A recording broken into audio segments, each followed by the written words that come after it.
Hi.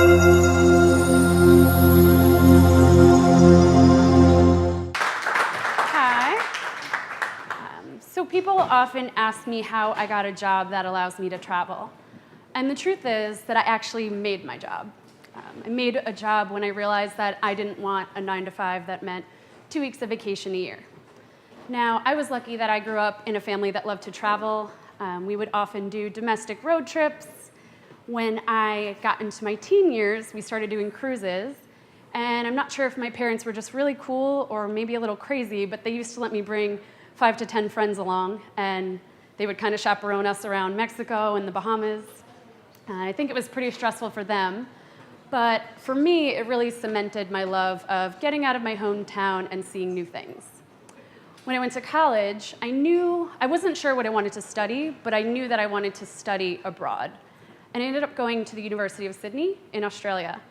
And it was the highlight of my entire college experience. I immersed myself in the culture. I got an internship. I had a job there working at a pizza place.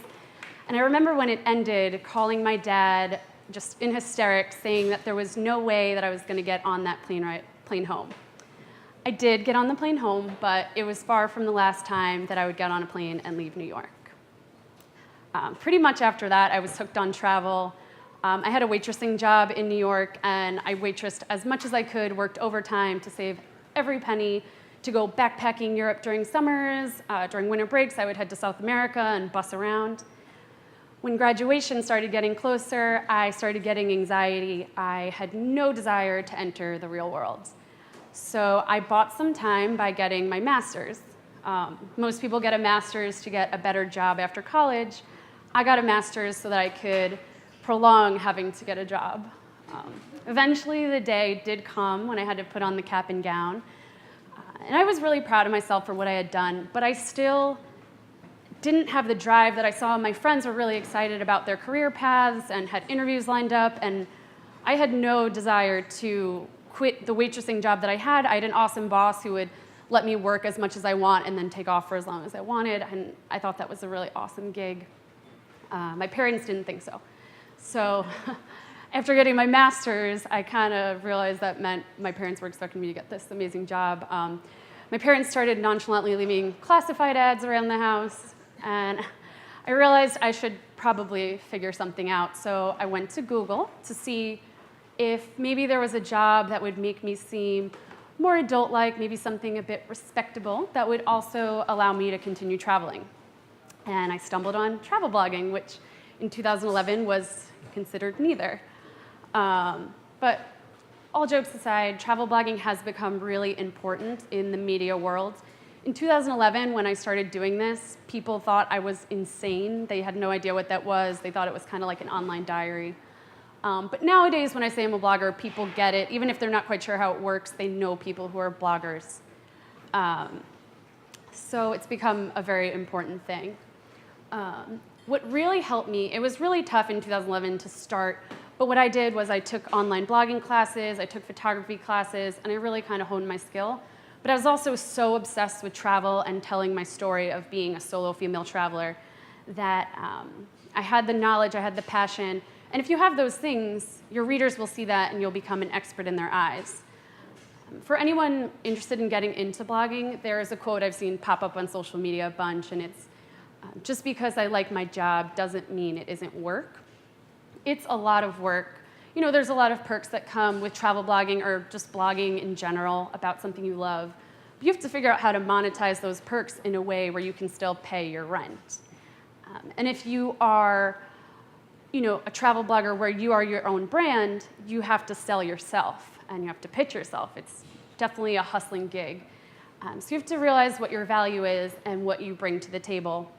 And one thing that has really helped me with this is listening to what people ask of me. So one thing, I had so many readers constantly emailing me. They know I'm from New York and that I've lived in my apartment in Brooklyn for over 4 years. So I had a lot of emails from people asking me, oh, I'm in town, can you show me around? And I can't do that for free. I definitely don't have the time. So I realized I can monetize this.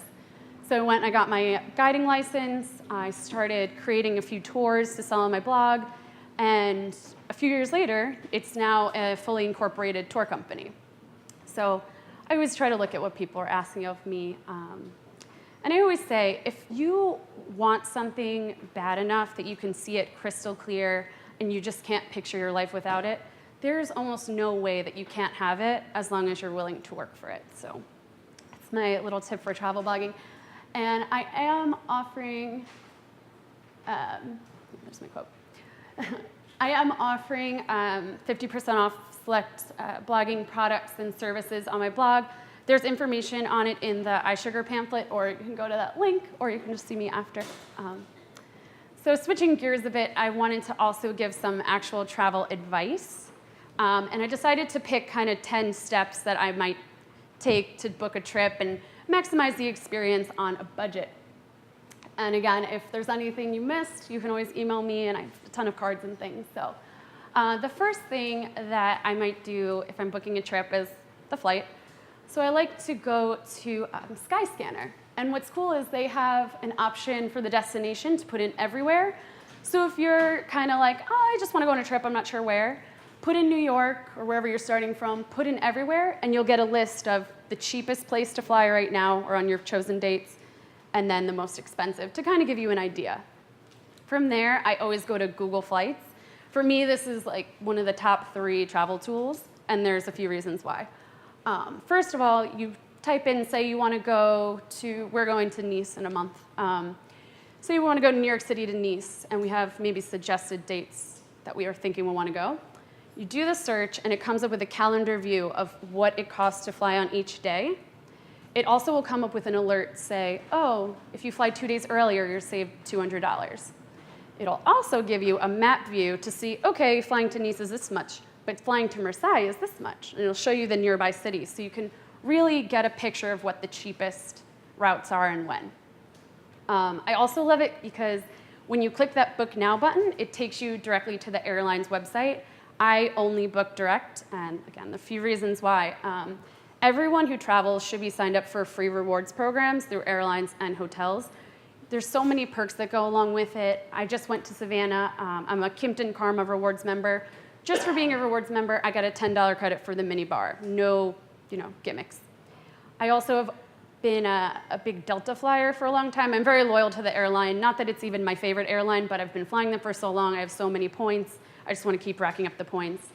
Before they devalued their points, I had status. So I used to fly first class all the time for free, totally because I was part of the free program and just flew enough to get enough points. So it makes sense to join. There's no cost. If you fly a lot, like I fly Delta a lot, get the co-branded credit card. I get double miles when I use it and book with them. So it makes sense. And the other reason I like to book direct is, say something comes up and you have to change your flying dates, you're going to get hit with a booking fee, a change fee, unless you fly one of the very few airlines that don't do that. If you booked through a third party, they're likely going to charge you a fee too, so you're going to get double hit. So avoid that by booking direct. There is another tactic I use, and this is a bit controversial. This definitely wouldn't be for everyone, but I'm just going to tell you about it so you know about it. It's called hidden city ticketing. It's based on the idea that flights are priced based on market demand and not the distance of the flight. So you don't have to do all the research. There's a platform called Skiplag that does it for you, and you could see kind of an example on the bottom. So say you want to go from Kansas City to Dallas. It actually might be cheaper to fly Kansas City, Dallas, Atlanta, but you would just not fly that last leg. Now, there's a few things you have to keep in mind. You should book 2 one-way tickets, because if you do the round trip and you miss that portion, it's likely they'll just cancel your other portion. The other thing to think about, in the rare instance, if your flight gets canceled, they're only going to worry about getting you to Atlanta. So if there's no stopover in Dallas, you have to figure out how to get back. That's rare, and not always, but I have seen some incredible fares on here, like 1/4 the price of what other sites are showing. So it makes sense. No matter what booking site you end up using, shop around. I like to look at everything and just see what my options are. I'm always looking at fare alerts, and one of my absolute favorite websites and Twitter handles is Airfare Watchdog. Best airline tips, best airline alerts, best trends, all of that. And what they do for the newsletter, I've subscribed to Travel Zoo and all those, and you get this random list of deals that may or may not apply to you. What you could do with them is tailor it so that you're only getting flight deals leaving from New York and or only getting flight deals going to a destination that you have your eye on. I also follow them on Twitter, as well as these like lastminute.com, The Flight Deal, and JetBlue Cheaps, and there's a bunch of other handles I follow. And I like Twitter for looking at deals because you can create a list and group them together and kind of keep an eye on all of these deals that they're sharing. You can use social media to get deals. So there is a site called Hotelied, and what it does is it allows you to use your social clout to get special personalized deals. So you hook up you connect your social profiles, you connect your rewards programs, and it'll give you a special discount on their inventory. They only really do 4- and 5-star hotels, so even with the discount, oftentimes it's out of my budget anyway, but I have seen some 4-star hotels in New York for like $100-something. So again, shop around, see what they give you. The other thing I do is I'll often just reach out to the hotel. I have a decent following on social. I have the blog, so I'll try to work something out, maybe for a free stay or a perk of some kind, and say that I'll give them a shout out. Maybe in the blog post, if I'm writing it anyway, I'll put them in the stay section, or I'll do an Instagram shout out. I never promise to say, oh, I'm staying at the best hotel in the world or anything over the top. I like to be really organic. So like this, I'll take a picture of me using the gym and just give them a shout out. Thank you for hosting my stay. So the people following me know that it is a hosted stay. I'm not, fooling anyone, and it's not going over the top. It's just saying, hey, this is what I did at the hotel. It was fun. Flash sale sites are always great to look at. Groupon, Living, Social, Jetsetter, there's a ton of these kinds of sites. And they have insane discounts, usually for just limited time. So if you see something good that you want, book it ASAP. And think beyond hotels. A few of these I'm sure you've heard of. I'm going to name a couple. Maybe you think some of them are sketchy, or you're like, oh, I've heard of that, but I wouldn't do it. I'm big into couch surfing. When I started doing it, my parents were like, what do you want to be like, killed in some stranger's house? But it's probably one of my favorite websites. I've stayed on amazing couches. I actually got to stay with one of the producers of American Horror Story, which is like my favorite show. I spent a birthday in Mendoza. It's not only staying on couches for free, they also have city forums and event forums. So even if you're like, I'm weirded out by staying on a stranger's couch, which sometimes you even get your own room. I've stayed in plenty of people's guest rooms. You can always go on and try to at least meet up with local people. So a few years ago, it was my birthday. I was in Mendoza. I was all by myself. So I went on the city forum, and I said, hey, I'm in Mendoza all alone on my birthday. I'd love to go out. I had like 10 people take me out for a steak dinner and go out like until 5 a.m. It was amazing, and it really like showed me how awesome just meeting strangers and the human connection can be when you're traveling. I'm a huge Airbnb person. I'm actually an Airbnb host in Brooklyn for the last 2 years, and I use it when I travel. You can live like a local. You usually pay a lot less than at a hotel. And these are just some pictures of an Airbnb I recently stayed at in Seattle. A huge 1-bedroom, lots of natural light, brand new kitchen, brand new appliances. I was able to buy groceries and cook for myself and save money that way. You can't really see because of the glare, but there was like a really cute patio with funky couches outside, a barbecue area. So it was awesome, and we paid like 1/3 of what a hotel would have been. Woofing is a really awesome way to experience kind of working abroad. And it's not for someone who wants to sightsee all day, every day, because you will be working. It's working on organic farms. They have a huge inventory all over the world. You'll get to eat delicious farm fresh food. You stay for free, and you're working in exchange for room and board. And it's not just picking up after animals or digging out weeds. You can be working on a lavender farm in France or a vineyard in Argentina. So there's a lot of great experiences to be had working on an organic farm. House sitting, there's usually a membership fee. It's usually less than $100 for the year. You're basically staying in someone's house for free, or maybe they might want you to pay the utility bills. You work that out all before. Many of them are completely free, though. And they'll ask you to maybe watch their dog or do some light gardening. And 1 or 2 nights in the house, and you've already made back whatever the annual fee is. Home swapping is just what it sounds like. You swap homes with someone, but it's not always a direct swap. Sometimes it is a bit more Airbnb style, For example, home swapping could be you staying in someone's house when they're there or staying in their vacation home. There's often an annual fee too, but you make it back easily. That's you can't really see it. It's just a comparison of the annual fees for the sites, but you could find that online very easily. So there's a couple of platforms that will rebook your hotel, so you keep getting the lowest rate. So say you book your hotel. Tingo and TripRebel, you have to book through their inventory, but Dream Cheaper, you can book through anyone. And they'll literally keep rebooking your hotel. So say you book it for $200, and then 2 weeks later, they run a promotion for $150. These sites will rebook you, so you get the $150. After your stay, you get reimbursed that difference. So these are good to know. Hotel Confidential. You have to book through their QuickBook inventory, but they'll give you $25. Not a lot, but whatever, a little bit of extra cash. Really easy. You make short smartphone hotel reviews. So 4 clips of different areas in the hotel and just short talk about your experience. So easy way to make enough for maybe a lunch or two. And lastly, I stay organized with TripIt. Great app. They have a paid version, but I use the free. I remember the first time I backpacked Europe for an entire summer. I booked everything in advance. I was 21. I didn't know what I was doing really, and I wanted everything planned out, and I printed every single confirmation. I had 100 at least pages in a booklet. This, you just email TripIt your plans@tripit.com, or you can manually enter them into the app. And now you can have, a year-long trip just in one app, just right there laid out really clearly. And say you have a dinner reservation at 7, you'll get an alert before the reservation.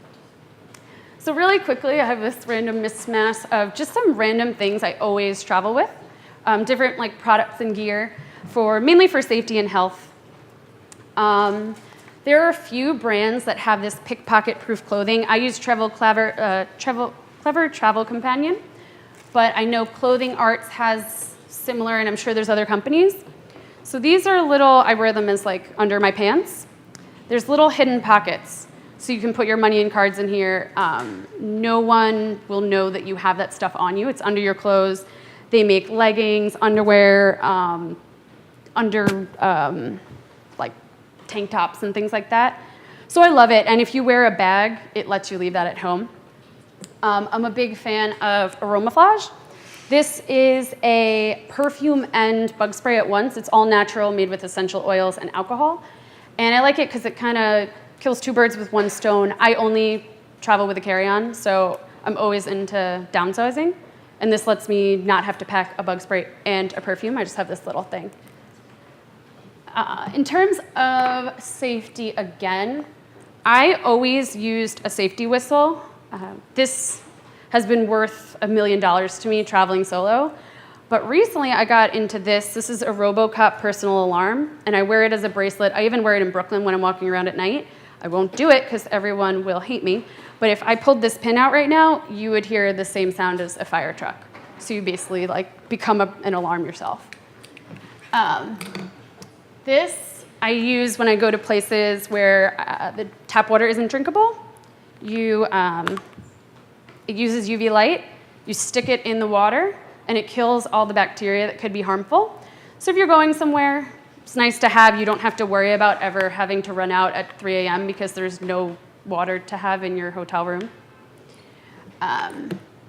I always bring a doorstop with me. It's scary to think about, but I know tons of people. I'm friends with a lot of travel bloggers who have had their hotel rooms broken into. If you read the news, there's been a lot of scary stories of guys pretending to be someone's husband, getting a key from reception. It does happen. So it's just a little bit of added protection, keep someone from getting in. And likely you would wake up if someone was trying to get in with this there. I always bring a bike lock with me. I do stay in hostels sometimes, so good for the locker. But also if I'm in an urban area, I'll lock my zippers of my backpack shut. This, I won't unpack it. These are headphones, even though it looks like a headband. It's a soft headband. It's great for planes.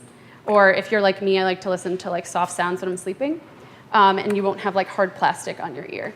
So it's really comfortable. I always carry, this is a Lancome for the ladies who wear makeup. Again, I travel with a carry-on, so I'm very into reducing liquids. This is actually foundation, but it's in this little cushion. So it doesn't count as a liquid. So to me, this is awesome, and it's a great product too. Show you. I do have a selfie stick, I'll admit. I travel solo. But I also like to travel with this little Joby GorillaPod travel tripod. I can tie this to like a tree or a banister. And then I use this thing. It's called an intervalometer, which sounds like it's like a space gadget. But you literally just stick it in your camera, and I could say, okay, take 30 pictures 5 seconds apart, and I can just literally like walk around in front of my camera. So you don't have to be awkwardly like with the stick in front of everyone. And then my last couple things.